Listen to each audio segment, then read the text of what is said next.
At 6 years old, my family immigrated from Egypt to America. I struggled to speak or understand English, I didn't have any parental figure or support to lean on, and I was completely looked down on by my teachers.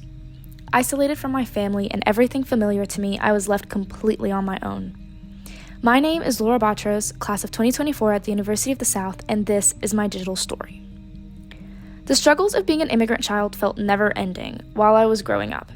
In 3rd grade, teachers were surprised I passed my multiplication tests. In 4th grade, despite passing my English language learners benchmarks, I was kept in ELL classes due to uncertainty. In 5th grade, I was ridiculed for wanting to take the state exam without an interpreter. By high school, I was determined to leave those expectations in the past, where they belonged. However, I underestimated how deeply affected I was by them. I found myself feeling like a complete fraud when I would get a good grade. At this point, I was a 15-year-old who couldn't believe their teacher found their essay good or passed a pre-cal test. All of those words and looks had caught up to me. I panicked. I didn't know what to do or what to say, so I kept it inside. I moved forward and acted like my stomach wasn't tightening and ripping me into shreds every time I got a grade back, as it brought back all of the memories of how many people saw nothing in me. Getting an A left my eyes widen and heart skipping beats.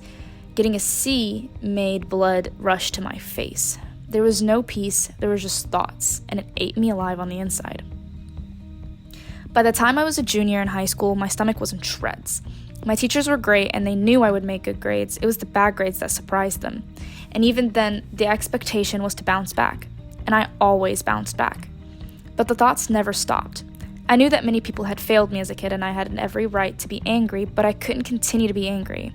I had to change the way I thought about my accomplishment and not tie them to people whose faces I didn't even remember anymore. I promised myself that I would do work that would help anyone who felt similar to me.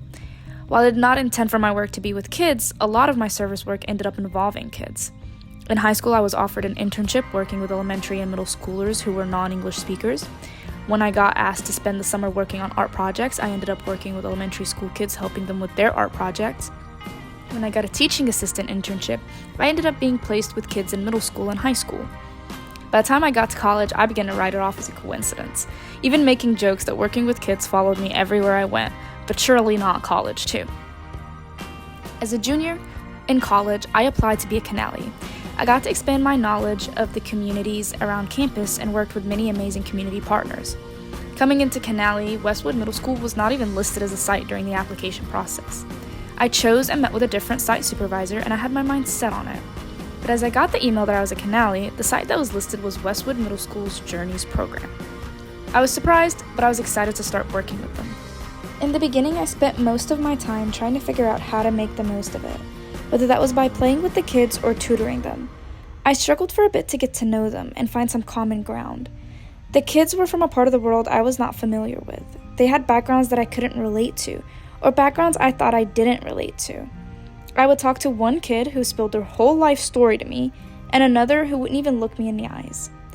After a while, I started to become frustrated. I felt like I was wasting the kids' time and my own. I felt like I had no purpose there and that I could not be the person that I needed when I was younger, that I grew up to not be that person. I felt the weight on my chest and the pressure around my head at the thought.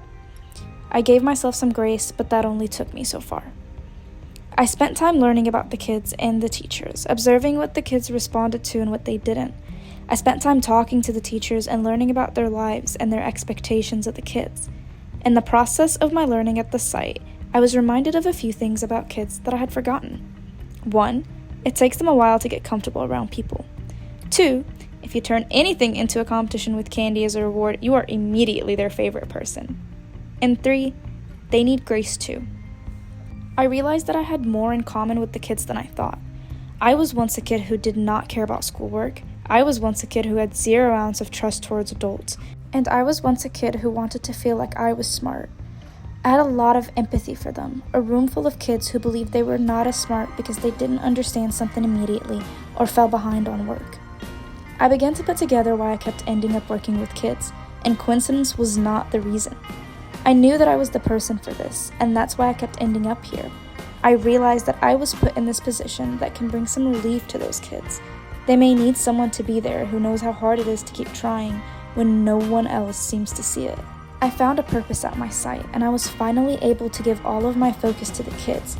I learned a lot from them and watched how they were more engaged when math was fun rather than just a worksheet, and how their eyes widened when they started to understand the concepts. I felt like the weight on my chest had been lifted. Rather than just showing up, I was finally actively giving back. I felt like I became the person that my younger self needed. I felt like I didn't let her down or fail her. I was just preparing to make it up to her. And it took me a minute, but I did it. And that made me even more dedicated to this work than anything else.